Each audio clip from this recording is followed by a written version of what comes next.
Welcome back to Not Your Normal Guy. If this is your first time, a special welcome to you. If you like critiquing Disney movies, you have come to the right place. This is our 19th full critique of a Disney movie, so is The Jungle Book a great movie, or can it not see the rainforest for the trees? Let's find out. We begin with the narrator once again. Many strange legends are told of these jungles of India. It's at least a character, though, from this movie. Bagheera finds a baby on a boat in the woods. This man cub would have to have nourishment. Without a mother's care, he would soon perish. Bagheera's first thought is, must take child to female. Female know how to parent, or something like that. Which is really just unfair. The wolves raise him because they have one of the very few females in this entire story. After Mowgli's been raised and weaned, Shere Khan arrives to the rainforest with excellent timing, and the wolves decide to kick Mowgli out of their little family. The man cub can no longer stay with the pack. He must leave at once. The man cub is, well, he's like my own son. I know of a man village where he'll be safe. Bagheera takes Mowgli on the long trip to the man village. When Mowgli figures this out, he reacts very little to the news of having to leave the only family he's ever known. Then a bunch of side quests happen. Mowgli is almost eaten by Kaa. He joins an elephant regiment. He runs away from Bagheera. He meets Baloo and sings a song. Look for the bare necessities. He's captured by monkeys. The monkeys take him to an ancient ruin where King Louie lives. King Louie wants to be a man and sings about it, as you do. Bagheera convinces Baloo that Mowgli can't stay. Mowgli runs away from Baloo. Shere Khan finds Mowgli and tries to kill him. Mowgli scares off Shere Khan with fire. Baloo almost dies. Baloo and Bagheera arrive at the man village with Mowgli. Mowgli sees a beautiful girl, becomes hypnotized by her beauty, and promptly forgets about any life he has ever had. I'm assuming he learns how to speak some sort of human language eventually, otherwise it's gonna be a really long, frustrating life. This is a really messed up movie, but I kinda like it. Before we get to the rankings, please like this video and subscribe to my channel. I'd love to hear from any of you guys down in the comments. Please also help me to get the word out about my videos by sharing this video on social media. Otherwise, how are other Disney fans gonna find us? This storyline is intriguing. There are some things I wish would have been done maybe a little bit better. For instance, I wish Mowgli seemed to have a genuine reaction to leaving the only family he's ever known, instead of this. But why? Because that's the way a child would react to that news. He doesn't seem to have any grief leaving his family. Also, it's a bit annoying to me that Bagheera finds Mowgli, gives him to the wolves to be raised, and in the very next scene takes him right back. It seems like a very unnecessary plot point, although I think there is a reason for this that we'll talk about later. Hint, it has to do with gender roles. On the surface, the story seems to be Mowgli's story. He is, after all, framed as the main character. However, if we take a moment to understand the characters and how they fit into this narrative, Mowgli has no character arc. Instead, the real crux of this movie and the real heart of this story is the relationship between Bagheera and Baloo. And he's going back to the man village right now. Man village? They'll ruin them. They'll make a man out of them. This really is a buddy adventure movie that just happens to have a child as the glue between the two main characters.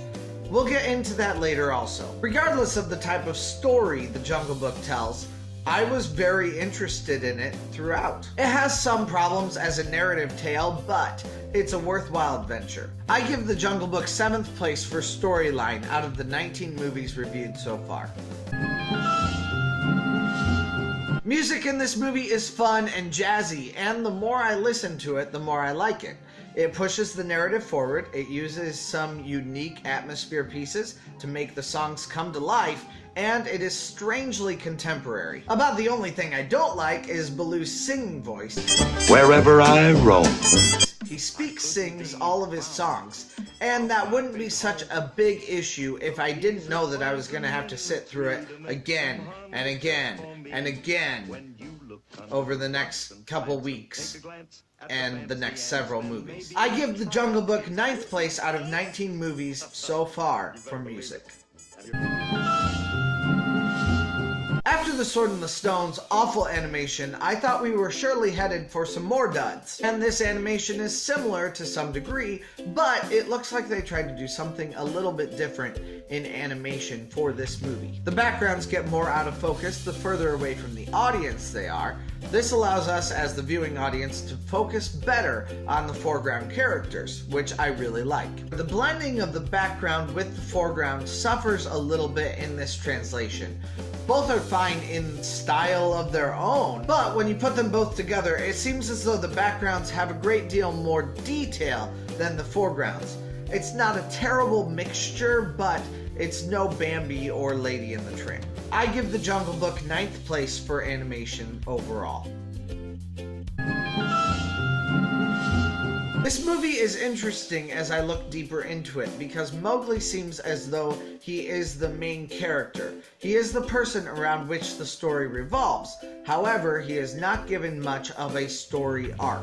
Truly, as I look deeper at Mowgli, he is a bit of a MacGuffin. He is the thing that sets the storyline into action, but he is not the main character. The main characters are Mowgli's caretakers. To me, Baloo and Bagheera are a fascinating attempt at creating a non-traditional family. You could read it as a Full House style family unit in which all the uncles take responsibility for the child, or you could administer a queer theory reading onto it, or a single parent reading. You could see this story as an administration of how it takes a village to raise a child. Either way though, Baloo and Bagheera are a representative of a non-traditional family. Birds of a feather should flock together.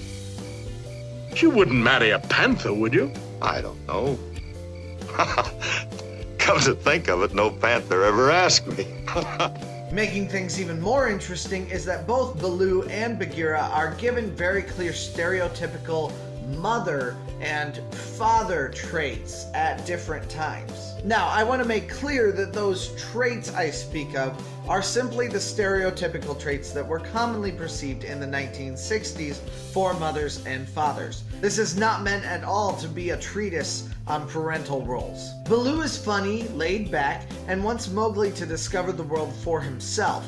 He doesn't think Mowgli should be treated with constant supervision or protected from the world. Instead, it's Baloo's intention to teach him that the world can be hard by Mowgli's own experience. Learn by experience while overall enjoying life. Bagheera, on the other hand, wants Mowgli to be protected from anything that could possibly harm him. So you can look out for yourself, can you? So you want to stay in the jungle, do you?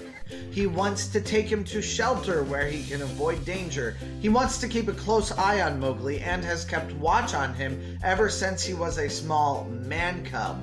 He's a helicopter parent. You can assign your own parental readings to each of these two characters, but on the whole it seems to me that Baloo represents the easygoing father and Bagheera represents the protective mother. The best part about this reading is that both characters and what the characters represent are shown to be necessary. It is no accident that bad things happen to Mowgli when either Baloo or Bagheera are out of the picture. This story is driving home the point that a child needs both types of people to protect and inform them. Given the context of the time in history that this movie was produced in, I view this story as both a reinforcement and an inversion of gender stereotypes of that time.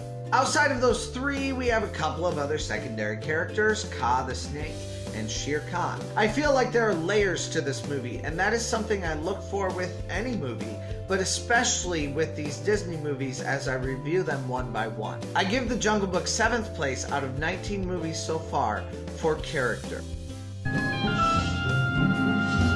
The technologies of rotoscoping, xerography, and multiplane camera are all clearly shown in this movie. There are a few points of multiplane use that I absolutely love, especially when the water moves faster than Baloo on the river. If you watch closely, you can see that Disney must have had a little bit of issues with continuity of the river flow.